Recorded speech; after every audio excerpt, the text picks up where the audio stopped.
Hello, Wendy Johnson here. I'm passionate about you living your greatest life.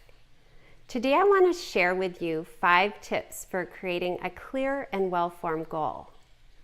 Tip number 1, state your goal in positive terms.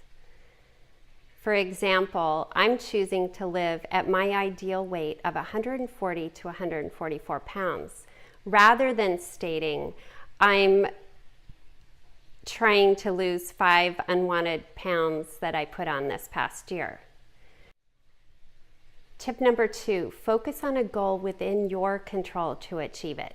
For example, I'm choosing to live at my ideal weight, nourishing my body with healthy food that enhances my physical well-being and gives me energy and vitality to do all the activities I'd like to do throughout the day.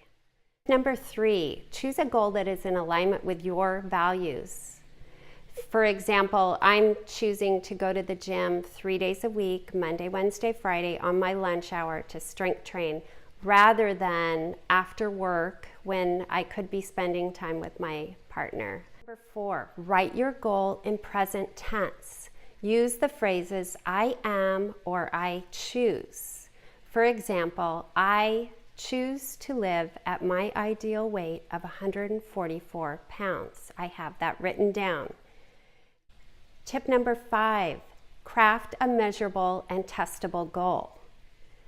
State your goal in terms that you can identify with, whether it be 3 days, 3 weeks, or 3 months.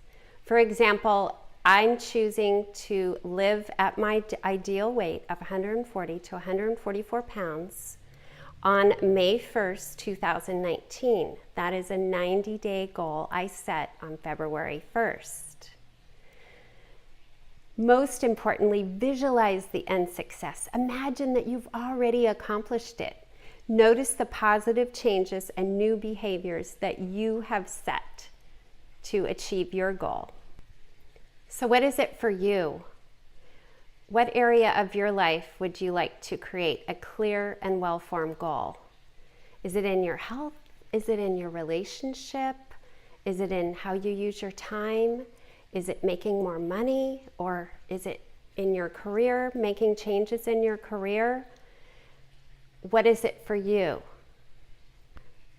Where would you like a greater level of well-being, happiness, and abundance?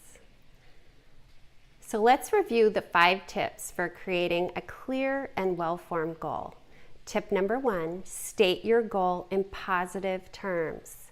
Tip number 2, focus on a goal that is within your control to achieve it. Tip number 3, craft a goal that is in alignment with your core values. Tip number 4, write your goal in present tense. And tip number 5, craft a measurable and testable goal. And if you found this video helpful, please like it, share it with a friend, and subscribe to my channel. And here's to you and your success. Thank you for watching.